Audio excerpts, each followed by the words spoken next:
Can you wave?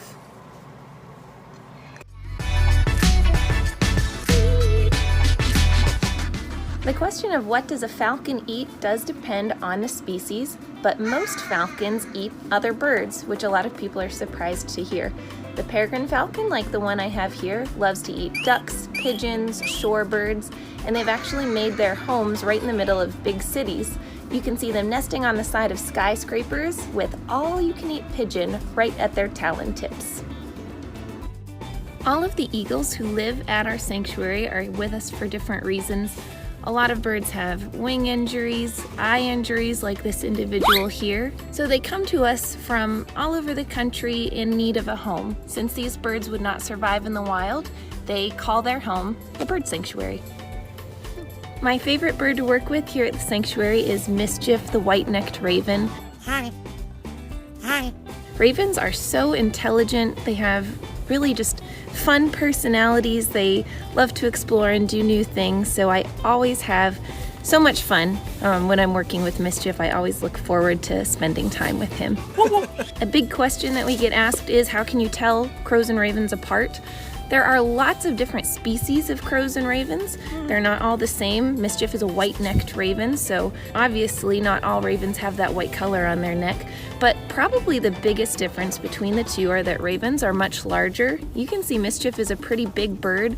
A lot of ravens can have really large wingspans. Some of them are pretty close to 5 feet. You can look at the shape of the tail, the different vocalizations they make, behavior, how many birds they're with. There are all sorts of clues to tell if you're looking at a crow or a raven. But they do both belong to the same family. Corvidae is the family, and it includes birds like crows, ravens, jays, and magpies. Birds do grow really quickly. Ravens are going to start fledging at about 6 weeks old, but they're going to hang out with their parents for a few months, and it's not until they're all the way at about 6 months old that they're relatively independent birds.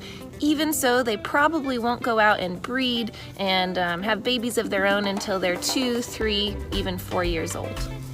Raptors can only carry off about 1/3 of their body weight, and they're a lot lighter than they look. Even the largest bald eagles only weigh about up to 14 pounds. So you can imagine the biggest bald eagle out there can only carry off about 4 or 5 pounds. Not nearly enough to carry off a human child or anything like that. Sometimes you will find raptors that swoop at people, but it's not because they want to try to eat you. Usually they are protecting a nest that maybe you wandered too close to or something like that.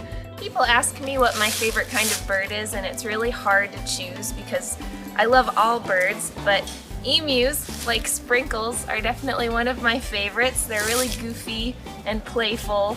As you can see, they're kind of snuggly and cuddly. Oh goodness. And some of my fondest memories are raising emus as little tiny babies zooming around, so I just love them. When it comes to training, I'm always asking myself, how can I get the bird to want to do the behavior I'm asking for? So all of our training at the Bird Sanctuary is done through positive reinforcement-based methods, and we're giving the bird choices. So a bird doesn't have to do something it doesn't want to do, but if it does do what we're asking, it gets a reward, which could be something like a little seed. Can you wave? Good.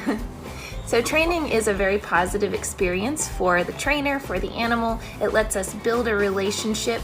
Honestly, it's a lot of fun and I love my job.